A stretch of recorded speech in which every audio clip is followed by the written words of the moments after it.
Hello everyone, आप लोग का स्वागत है साहित्य इंस्टीट्यूट में।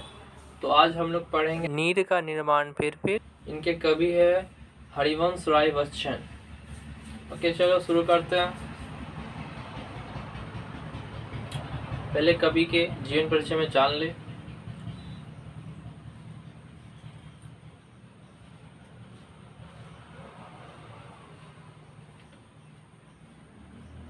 कहते हैं हरिवंश राय बच्चन जी का जन्म 27 नवंबर 1907 को इलाहाबाद के नज़दीक प्रतापगढ़ जिले के एक छोटे से गांव बाबूपट्टी में एक कास्थे परिवार में हुआ था। कहाँ हुआ था?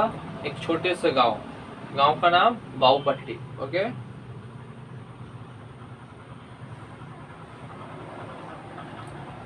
इनके पिता का नाम प्रताप नारायण श्रीवास्तव तथा माता का नाम सरस्वती देवी थी।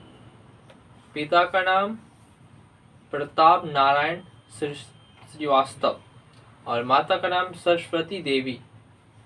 इसे याद रखोगे तुम लोग।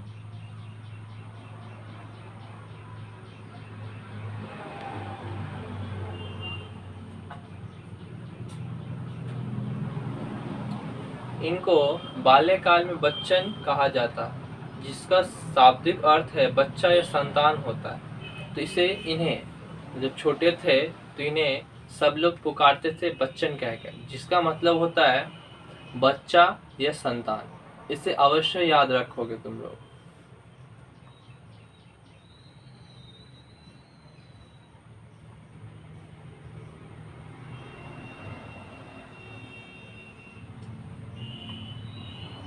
आगे देखते हैं। बाद में इसी नाम से मशहूर हुए। इन्होंने कास्ते पाठशाला में पहले उर्दू की शिक्षा ली, जो उस समय कानून की डिग्री के लिए पहला कदम माना जाता था। उन्होंने प्रयोगशाला विश्वविद्यालय से अंग्रेजी में एमए और कैम्ब्रिज विश्वविद्यालय से अंग्रेजी साहित्य की विख्यात कवि W.B. येट्स की कविताओं पर शोध कर PhD पूरी की। ओके, आगे।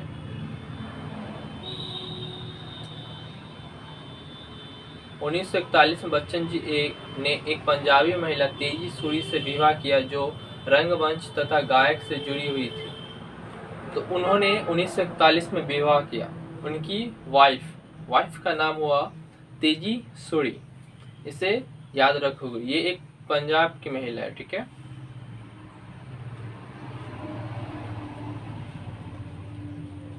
इसी समय उन्होंने नीर का पूर्ण निर्माण जैसी कविताओं की रचना की। तेजी बच्चन से अमिताभ तथा अजिताभ दो पुत्र हुए। ठीक है, यानी कि दो पुत्र, हरिवंश राय बच्चन के दो पुत्र अमिताभ और अजिताभ। ओके, तो याद रखोगे।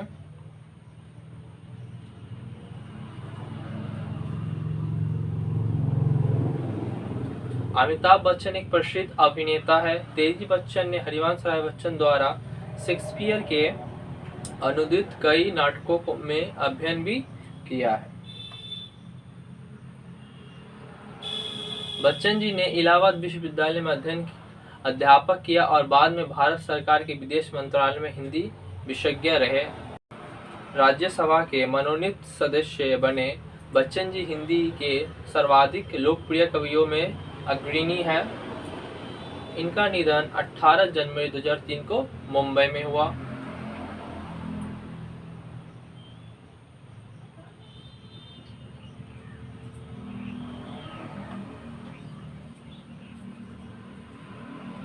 उनकी कृति दो चट्टानें को 1968 में हिंदी कविता का साहित्य अकादमी पुरस्कार से सम्मानित किया गया था। इसी वर्ष उन्हें सोवियत लैंड नेहरू पुरस्कार तथा एफ्रो एशियाई सम्मेलन के कमल पुरस्कार से भी सम्मानित किया गया। बिरला फाउंडेशन ने उनकी आत्मकथा के लिए उन्हें सरस्वती सम्मान दिया था। बच्चन जी को भारत सरकार द्वारा 1963 में साहित्य एक शिक्षा के क्षेत्र में पद्म भूषण से सम्मानित किया गया था। मधुशाला उनकी प्रसिद्ध कृति है। इसे याद रखोगे, उनकी मधुशाला जो कृति है वो बहुत प्रसिद्ध है, जो कि 1935 में आया था।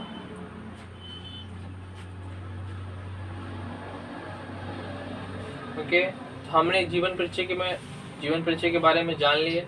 चलो अब शुरू करते हैं कविता।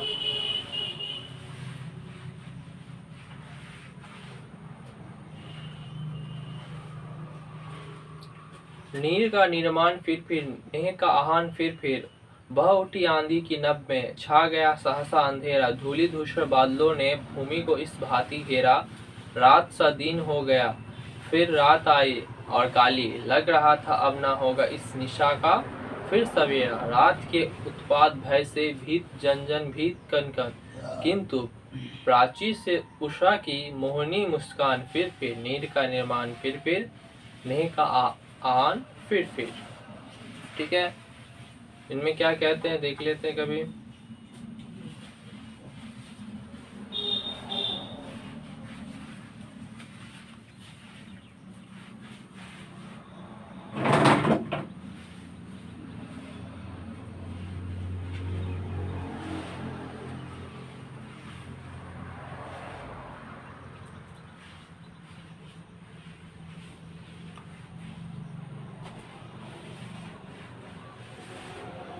पहले प्रसंग जान ले। प्रसंग में कहते इसमें बच्चन चिड़िया के माध्यम से यह बताना चाहते हैं कि जीवन में समस्या तो आती रहती है, किंतु व्यक्ति उनसे घबराना निराश नहीं हो जाना चाहिए। ओके, चलो शुरू करते हैं। क्या कहते हैं,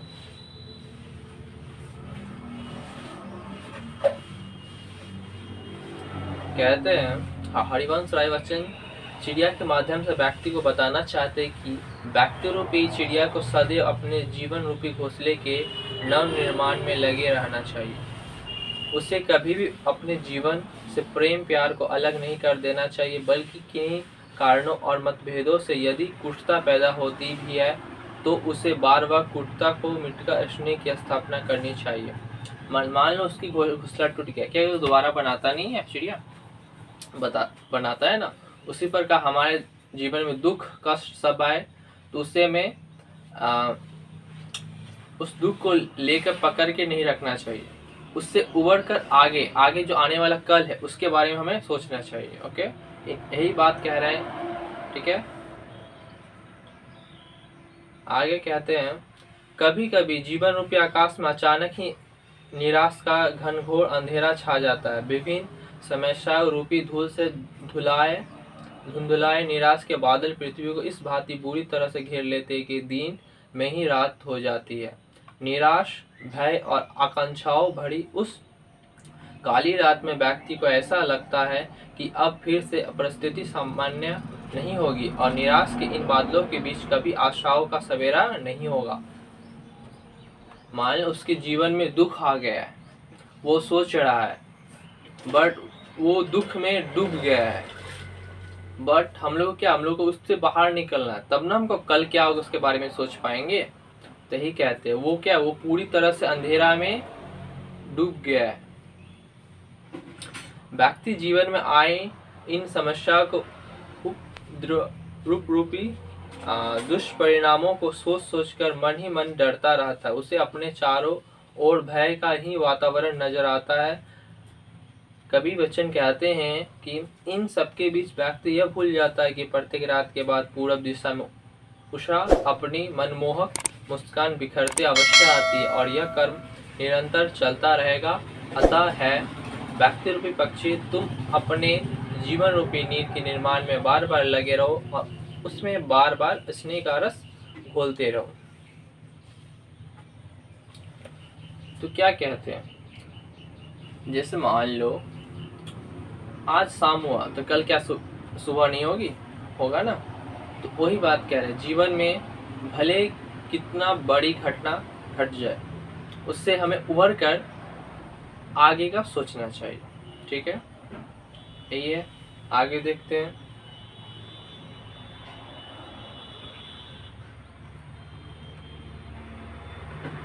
कहते हैं बल चले झोंके की कापे भीम कायावान भूधर, जड़ समेत उखड़ पुखड़ कर गिर पड़े टूट बिटप और हाय तिनको से विमृत घोंसलों पर क्या ना बीती।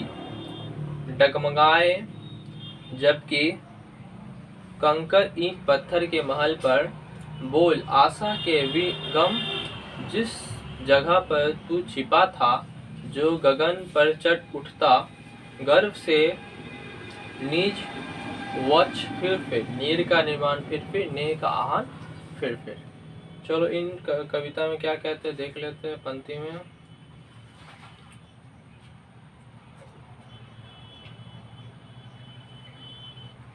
पहले प्रश्न जान लेते हैं।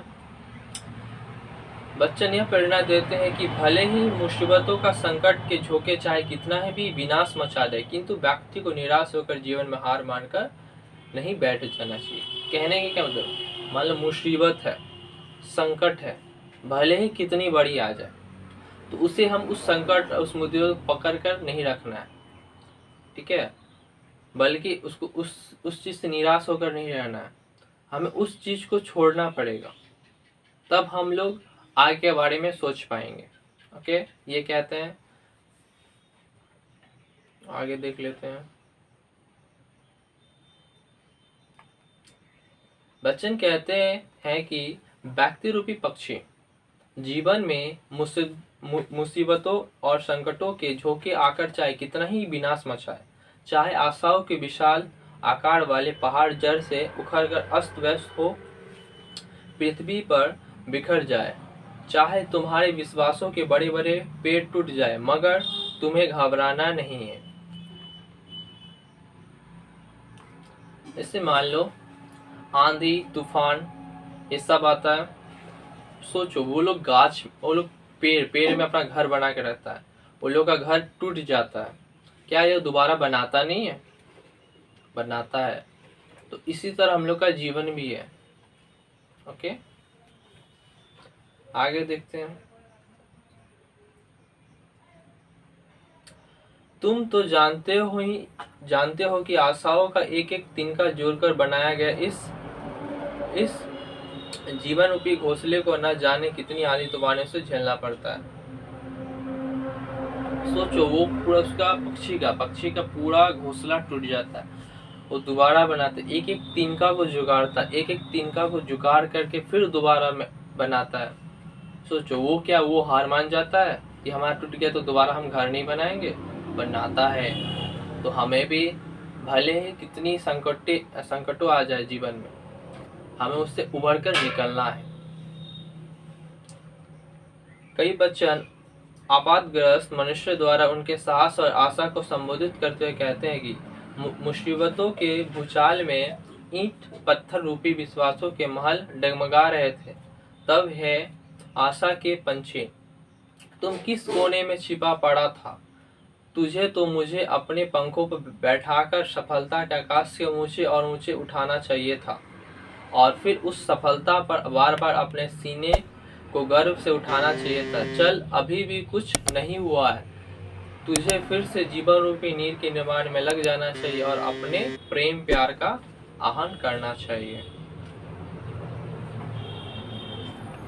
तो क्या कहते हैं, कहने का अर्थ यह है कि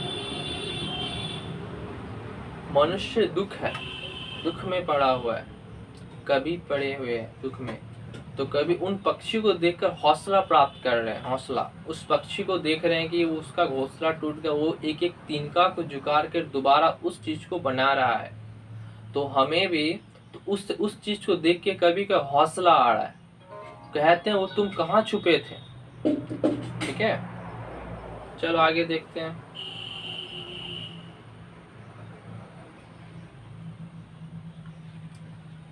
क्रुद्ध नभ के ब्रज दंतों में उषा मुस्कुराती, घोर गर्जन में गगन के कंठ में खग पंक्ति गाती। एक चिड़िया चोंच में तिनका लिए जो जा रही है, वह सहज में ही पवन 49 को नीचा दिखाती।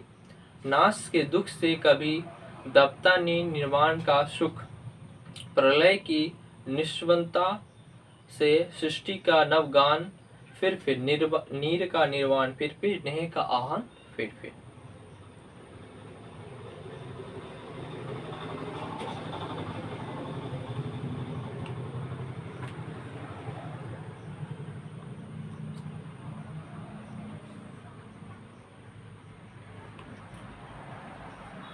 चलो पहले प्रश्न देख लेते हैं।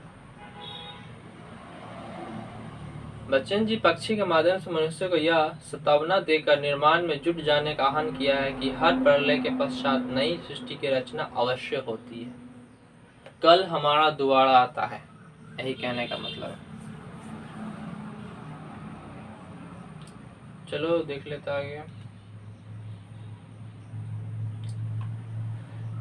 कई बच्चन आशाओं का किरण जागकर मनुष्य को आश्वासन देते हुए कहते हैं कि समस्या रूपी आकाश के कठोर दांतों के बीच से ही आशा रूपी उषा मुस्कुराती हुई आती है और पक्षियों के समूह के गीत गाते स्वरों में अपनी सफलता की ऐसी भयंकर गर्जना करती है कि पूरा आकाश उनके गर्जन से भर उठता है। ओके, आगे। यह देश इस अवसाद वातावरण में भी एक चिड़िया निर्माण का संकल्प लिए अपनी चोंच में एक तिनका लेकर उड़ी चली जा रही है।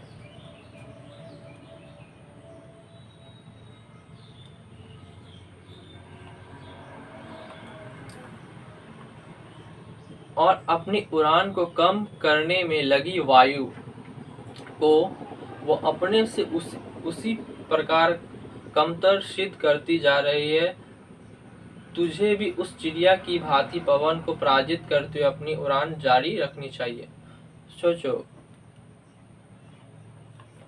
वो चिड़िया तिनका लेकर आ रही है, उतनी हवाएं चल रही है, वो उस हवा को चीरती हुई आगे बढ़ती है। उसी तरह हमें भी कभी कहते हैं, हमें भी उस तरह दुख, संकट, ये सब कुछ चीरते हुए आगे बढ़ना है। ओके। बच्चन जी मानव मात्र को प्रेरित करते हुए और आगे कहते हैं कि नाश के दुख से कभी भी निर्माण का सुख दबता नहीं है। तो कितना सुंदर लाइन है, क्योंकि प्रलय के महान विनाश के पश्चात छाए सुनपन से ही नव निर्माण का नया गीत बार बार फूट पड़ता है।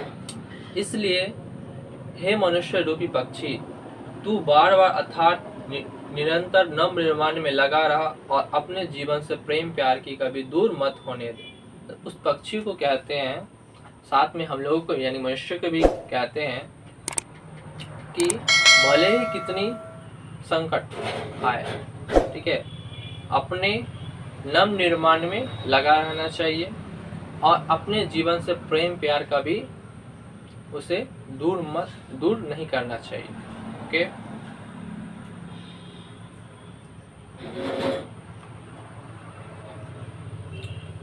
तो ये हमारा कंप्लीट हो गया। नेक्स्ट वीडियो में मिलेंगे एक नए चैप्टर के साथ। हमारे चैनल को लाइक करें, सब्सक्राइब करें, दोस्तों के साथ शेयर करें। धन्यवाद।